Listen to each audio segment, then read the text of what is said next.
Apprenez à être ridicule. Je mets bien les guillemets, vous allez comprendre pourquoi dans la suite de la vidéo, pourquoi je mets des guillemets à ridicule. L'art du ridicule. Toute la société entière, toute notre vie, toute notre enfance, toute la vie qu'on va vivre, ça va vous faire croire que le ridicule est mauvais, qu'il faut l'éviter, qu'il faut le fuir. Et que du coup, de cette manière-là, de fuir le ridicule constamment, ça ne signifie ne pas essayer. Parce que quel que soit le domaine, quelle que soit l'action que vous voulez faire, le rêve, le projet, la manière dont vous voulez aborder quelqu'un tout simplement pour une relation amoureuse, pour une amitié, vous allez paraître ridicule au premier abord. Car le ridicule, entre guillemets, bon, je vais éviter de faire toujours les guillemets, vous avez compris que les guillemets pour rester là. Parce que l'art du ridicule, il vient d'où? Il vient de l'inconnu. Tout ce qu'on trouve, tout ce qu'on ne connaît pas, on trouve ça ridicule. On trouve ça insensé. On ne comprend pas la chose. Car c'est inconnu, c'est une nouvelle chose, ça fait peur. Et le ridicule se mêle et se mélange avec la peur en elle-même. Ça se mélange. Et la peur du ridicule, c'est ce qui nous empêche d'avancer. C'est vraiment la cause première de pourquoi les personnes ne tentent pas. De pourquoi les personnes, quand elles chutent, elles restent en bas. C'est ça, cette peur-là d'être ridicule, de paraître ridicule, de paraître, de trop vouloir faire, de paraître insensé, de paraître démotivé. En fait, quoi que vous allez faire, on va toujours vous le reprocher. Vous êtes quelqu'un qui fait rien de sa vie, on va vous dire, ah, mais tu es flemmard. Vous êtes quelqu'un qui a des grandes ambitions, des choses énormes, quelqu'un qui fait beaucoup de choses. Ouais, mais t'es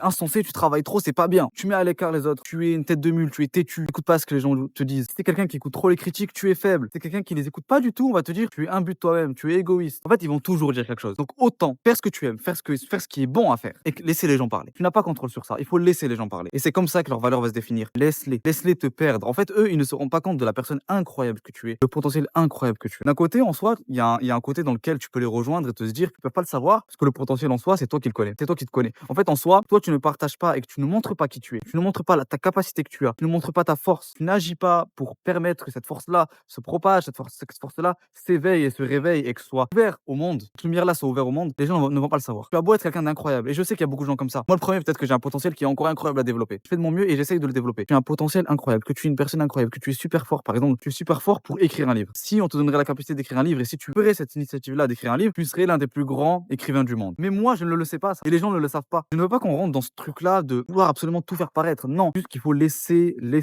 vivre votre personne. N'ayez pas honte d'être qui vous êtes. N'ayez pas peur de ce ridicule-là. Le ridicule vous empêche d'avancer et vous empêche de vivre. Fondamentalement, je vous le dis, hein. Avoir peur d'être ridicule, c'est avoir peur d'essayer et d'avoir peur de vivre, tout simplement.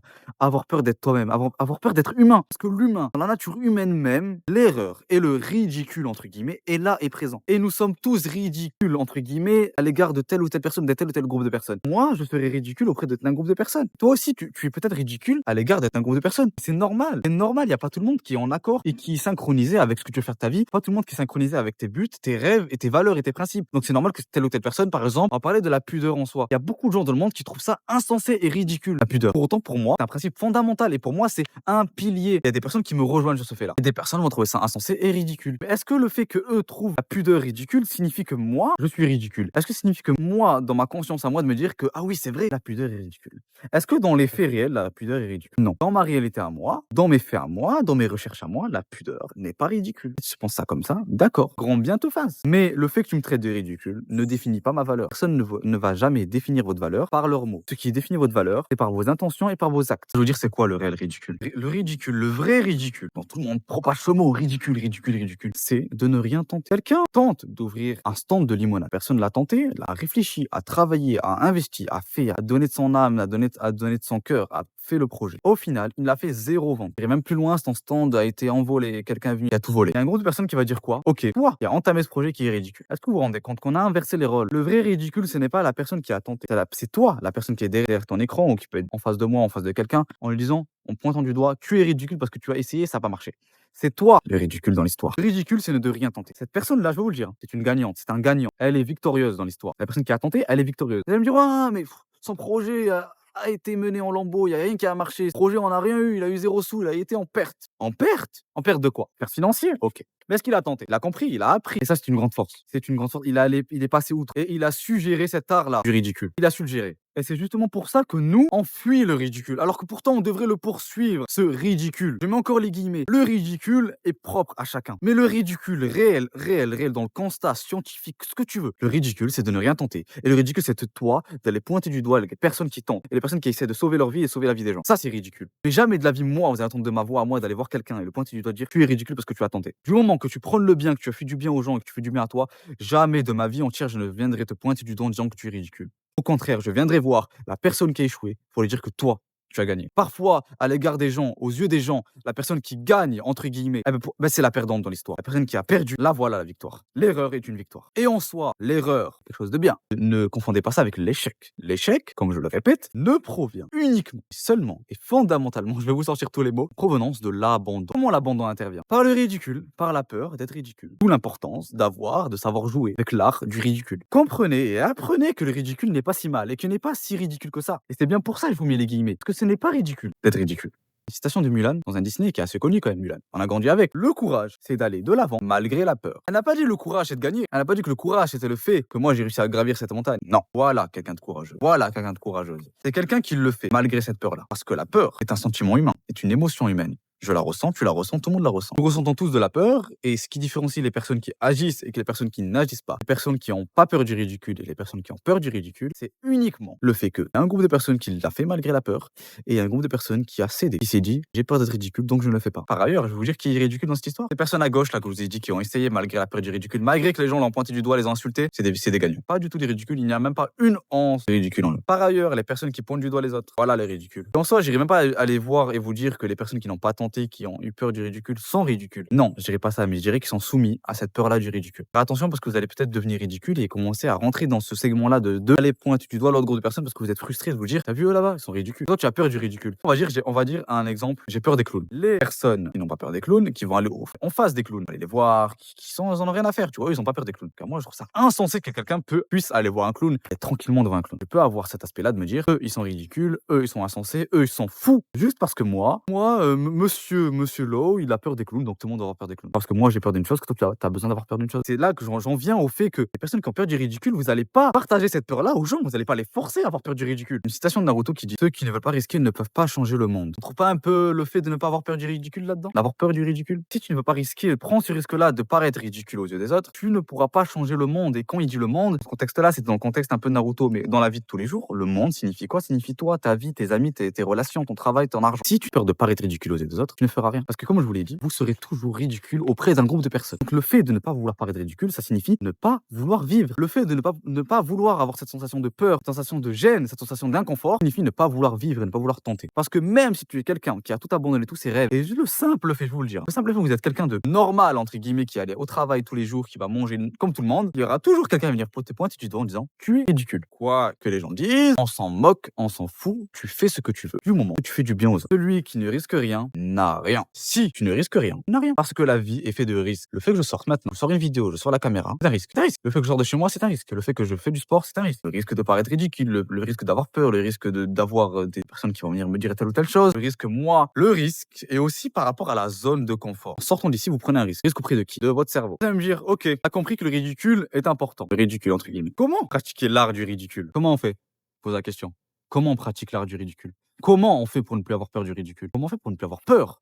Eh ben on peut pas. Voilà, je vous le dis. C'est pas ça la vraie question. Ce n'est pas comment ne pas avoir peur, comment ne pas avoir peur du ridicule. Comment surmonter cette peur-là? Comment surmonter le fait que les gens vous traitent de ridicule? Le fait de surmonter cette peur-là. Vous allez la ressentir, cette peur-là. Quoi que vous fassiez dans le monde, vous aurez toujours cette peur-là de paraître ridicule, d'avoir peur, de vous dire ah peut-être que c'est pas assez bien, vous aurez toujours ce doute-là. Mais la force est de passer outre ça. C'est pas le fait de ne pas avoir d'émotions. C'est impossible. C'est inconcevable. Tu es humain, tu as des émotions. Tu auras toujours peur, tu auras toujours faim. C'est de la même nature que le fait d'avoir faim, d'avoir soif. Tu ne peux pas contrer la nature même de l'humain, contrer le fait d'avoir faim, le fait d'avoir soif. Non, si tu veux moins manger, tu vas avoir un régime, un certain régime alimentaire. Tu ne vas pas plus vouloir ressentir de la faim ou avoir soif. Ça ne marche pas et c'est ça qui vous rend dans un trouble de comportement alimentaire. C'est justement ce piège-là. Il ne faut pas ne plus vouloir ressentir ça. Il faut savoir comment la surmonter, comment la contrôler, comment se contrôler. Une citation de Rocky, un film qui est super quand même, Rocky. D'ailleurs, il faut que je le regarde et je mette la vie sur Letterboxd. Rocky, c'est un film incroyable, on est d'accord. La vraie force réside dans la capacité à se relever. Rocky n'a pas dit la vraie force réside sur le fait de gagner tout simplement, sur le fait de toujours être en haut. Non, Rocky, ce qu'il a dit, que la vraie force, elle réside dans le fait que tu es tombé, avoir accepté que tu es tombé, mais que tu t'es relevé. Tu n'es pas resté par terre. C'est comme une phrase. Ce qui est honteux, ce n'est pas d'être faible. Ce qui est honteux, c'est de rester faible, car c'est un choix. Tu as fait le choix de rester faible. Tu as fait le choix de rompre cette alliance-là avec toi-même, de te dire, je ne me battrai plus pour moi. Vous vous rendez compte de cette phrase-là? Je ne me battrai plus pour moi, je ne m'aimerai plus. Non, tu n'as pas le choix. Tu dois t'aimer, tu dois te battre pour toi et pour tes rêves et tes convictions et tes valeurs. Il ne faut jamais lâcher. Quand tu tombes, moi, ce que je veux, tu te relèves. On s'en fout du nombre de fois que tu vas tomber. On s'en fout du nombre de fois ce que les gens vont te dire. Ce qui compte, c'est toi, comment tu vas réagir et comment tu vas te relever. C'est qu'il a dit, Rocky. On va dire, tu as été quelqu'un de millionnaire dans ta vie. Millionnaire. Tu as perdu toute ta fortune. Il a deux choix. Soit il reste en bas et il abandonne. Il dit, bon, comment je peux me relever alors que j'étais millionnaire il y a un jour? Moi, je vais te dire quoi? Relève-toi. Et j'irai même te dire que tu te relèveras plus fort, plus haut. Tu seras peut-être multimilliardaire. Comme un contrôle, vous avez pu avoir zéro. Il y a des gens qui vont dire, j'arrête tes études, c'est pas fait pour moi. Sérieux? Sérieux? Mais comment tu sais que c'est pas fait pour toi? Comment tu sais? Y a rien qui n'est pas fait pour toi. C'est toi qui choisis ce que tu veux. C'est toi qui choisis ce qui est fait pour toi ou pas. Ce que je veux, c'est que tu retentes et que tu refasses. Et même si tu sois pas un sur 20, franchement, regarde, pose mon cahier. 1 sur 20. Incroyable, tu as fait une fois mieux que la dernière fois. Et c'est ça la vraie force. La voilà la force où elle réside. Elle réside là, la force. Elle réside pas dans les richesses. Elle réside pas dans les notes. Elle réside pas dans les relations, dans la popularité. Non. La vraie force, elle réside dans ta mentalité. Elle réside là. La vraie force, c'est de pouvoir se relever après une énorme chute. Et c'est là qu'on voit les véritables combattants et combattantes. C'est là qu'on voit les guerriers et les guerrières. C'est quand la personne est tout en bas dans le gouffre et la manière dont on va se relever. C'est comme ça qu'on voit un gagnant. Si tu vois quelqu'un toujours au sommet, comment tu connais sa valeur? Comment tu connais sa force? Il a toujours été au sommet. Il a jamais pu être testé. Jamais pu être mis à l'épreuve. Il a jamais été rude à l'épreuve. Non. Pour autant, quelqu'un qui était en bas, entre guillemets. Moi, je veux dire que c'est lui qui est fort. Il a toujours essayé. Pop, pop, pop, pop, pop, pop. Quelqu'un qui est toujours comme ça, en haut. Ok, il est en haut, mais tu es là, t'es tout plat. Bah, quand il a des bas, il reste dans le bas. Quand tu tombes, tu dois te relever 2 fois plus. Quand je tombe, je me relève 10 fois mieux. Je me relève 10 fois plus fort. Quand tu fais une course, quand tu tombes, tu te relèves et tu cours 10 fois plus vite. Et tu cours, tu donnes 10 fois plus d'efforts. Tu ne tombes pas. Tu dis, oh, je suis tombé, je reste par terre. Quand tu tombes dehors, tu tombes, tu vas rester par terre? Non, tu restes pas par terre. Tu te lèves et tu retombes avec 10 fois plus d'intensité, 10 fois plus de force et tu reviendras avec plus d'entraînement. Voilà ce qu'on cherche. C'est ce qu'il a dit, Rocky. Une citation de One Piece, qui est l'animé qui me fascine, qui a énormément de motivation dedans, des citations, énormément de sujets qui sont abordés dans cet animé. Et je comprends pourquoi il y a autant de succès. Moi, j'ai grandi avec One Piece, c'est quelque chose d'incroyable. One Piece, je vous jure que c'est une œuvre décortiquée de A à Z, car il y a énormément de messages dans les histoires des personnages, le développement des personnages, dans Luffy en lui-même, la liberté qu'il incarne. C'est quelque chose d'incroyable et j'aimerais vous inspirer de ça. Une citation qui est dans One Piece, qui a été écrite par Eiichiro Oda: celui qui se moque de lui-même est invincible. Qu'est-ce que ça veut dire? Ça signifie pas que moi je tombe, oh là, je suis nul, je me rabaisse. Non, non, non. Je suis le seul qui a le droit de se moquer, entre guillemets, de moi. Je suis le seul d'avoir cette critique énorme en moi, parce que je me connais et j'ai cette capacité-là et je me connais. Parfois, des fois, je fais des vidéos et je me moque, entre guillemets, dans le sens où je me dis, c'est vachement nul. Pour autant, j'ai pas arrêté. Pour autant, j'ai pas arrêté d'évoluer. Incroyable. Cette invincibilité-là qui est là. Parce que si vous avez cette capacité-là de vous moquer de vous-même, vous critiquer vous-même, d'être autocritique, les gens, ce qu'ils disent, vous en foutez. Ça vous touche même pas. Ne vous inquiétez pas que je suis déjà là. Je suis déjà là pour avoir ce rôle-là. Cette phrase-là, elle est forte. Celui qui se moque de lui-même est invincible. Donc, soyez invincible. Prenons un exemple sur moi. L'art du ridicule. Vous pensez que j'ai pas eu peur d'être ridicule en faisant des vidéos? Vous pensez que les gens autour de moi ne m'ont pas dit, oh, c'est nul. Ah, purée, regarde ces vidéos à lui. Vous croyez que ça va pas m'arriver encore et encore plus tard dans l'avenir? Les gens vont me regarder de travers. Les gens, de manière, dans ma vie de tous les jours, on va toujours faire ça. En fait, c'est ça qu'il faut. En fait, il faut surmonter ce côté-là. Parce que vous avez beau avoir peur du ridicule, beau avoir peur de l'erreur, beau avoir peur de ça. La seule manière dont vous allez réussir à ne pas être ridicule, c'est en l'étant. Pourquoi depuis le début de la vidéo, je vous mets des guillemets sur le fait l'humour ridicule? Parce qu'en fait, le ridicule est propre à chacun. Et qu'en soit le réel ridicule, que les gens pensent vouloir pointer du doigt, de se dire que telle ou telle personne essaye un truc, donc il est ridicule. Le ridicule n'est pas là-dedans. Le ridicule est dans le fait de ne pas vouloir tenter dans le fait de pointer du doigt les autres. Et là, le ridicule. Donc depuis le début de la vidéo, quand je vous dis que vous devez être ridicule, vous êtes ridicule, vous ne l'êtes pas. L'égard des gens, vous allez peut-être l'être, les mots vont sortir de leur bouche, vous n'êtes pas ridicule, je vous le dis. Le réel ridicule ne vient pas de là. Et par exemple, moi, dans ma vie, dans les faits, par exemple, moi, avec les vidéos, c'est l'art du ridicule. L'essence même de faire des vidéos sur Internet, au début, c'est l'art du ridicule. L'essence même de commencer un projet, commencer la peinture, commencer à faire des films, commencer à étudier, c'est l'art du ridicule. Parce que tu commences avec zéro. Tu commences avec le fait d'être nul. Et c'est super d'être nul. Parce que quand tu es nul, entre guillemets, tu ne peux que t'améliorer. Tu peux voir que de la croissance. Pour vous dire que cet art du ridicule, je le pratique moi-même. Je ne vous dis pas juste ça comme ça, par hasard. Je l'ai vécu et je le vis encore et encore et encore, je le vivrai encore. Que je parie ridicule aux yeux des gens à faire des vidéos, à tenter de faire des choses. Le fait que je fasse pas de vues. Ce qui compte, c'est moi, là. Qu'est-ce que je pense de moi? Comme il a dit Luffy, qui se moque de lui-même est invincible. Cette invincibilité que j'ai réussi à avoir. L'esprit critique que j'ai besoin de l'autocritique, que la seule autocritique j'ai besoin, c'est la mienne. Je n'ai pas besoin de votre critique à vous. Pas besoin de votre moquerie à vous. Le fait que vous pointez du doigt, vous dites je suis ridicule. À votre égard, je suis ridicule. Pourquoi ils disent ça? Parce qu'ils ont peur. Ils ont peur de le faire, donc ils disent ah mais c'est ridicule. C'est ridicule pour toi, mais ça ne l'est pas. Ce qui est ridicule, c'est le fait de ne pas tenter, ne pas d'essayer. Et je vous termine ça avec une citation de Batman qui dit et qui rejoint la phrase de Rocky: ce n'est pas la chute qui compte, c'est la manière dont on se relève de cette chute. C'est cette chose-là qui va définir votre valeur. L'art du ridicule, il est là. Apprenez à gérer cet art du ridicule. Et vous n'êtes pas ridicule. Vous n'êtes pas. Laissez pas les gens faire croire que vous êtes ridicule. Le ridicule, c'est ne pas tenter, pas vivre. C'est ça ridicule. Le ridicule, c'est d'aller casser les rêves des gens, le fait de ne rien vouloir tenter. Pas le fait d'avoir ressentir de la peur ou ressentir le fait d'être ridicule, le fait de ne pas vouloir le confronter, ce truc-là, et d'être soumis. Je vous remercie de votre écoute. Ça a été l'épisode 8, si je ne me trompe pas, de La Voix de Law. Nous avons parlé de l'art du ridicule. J'espère que ce message a bien été ancré en vous parce que c'est super important. Et je trouve que cette chose-là, le fait de ne pas vouloir confronter cette peur et d'avoir honte d'avoir peur, de honte d'avoir et d'être ridicule, ça détruit tellement de beaux projets, tellement de choses qui auraient pu voir le jour. Tellement de gens magnifiques, de gens qui ont arrêté de vivre et des gens qui ont arrêté d'espérer. Juste le fait de vouloir aller mieux et des gens qui trouvent ça ridicule de vouloir aller mieux. le fait de faire du sport, le fait de commencer le sport, ils trouvent ça ridicule. Je vous remercie de votre confiance, de votre écoute, de la force que vous me donnez quand même si les gens vont trouver ça ridicule, comme je vous le dis. Je trouve ça pas du tout ridicule, je vous remercie. Je vous dis à la prochaine, c'était La Voix de l'eau. Prenez soin de vous, prends soin de moi et on se reverra.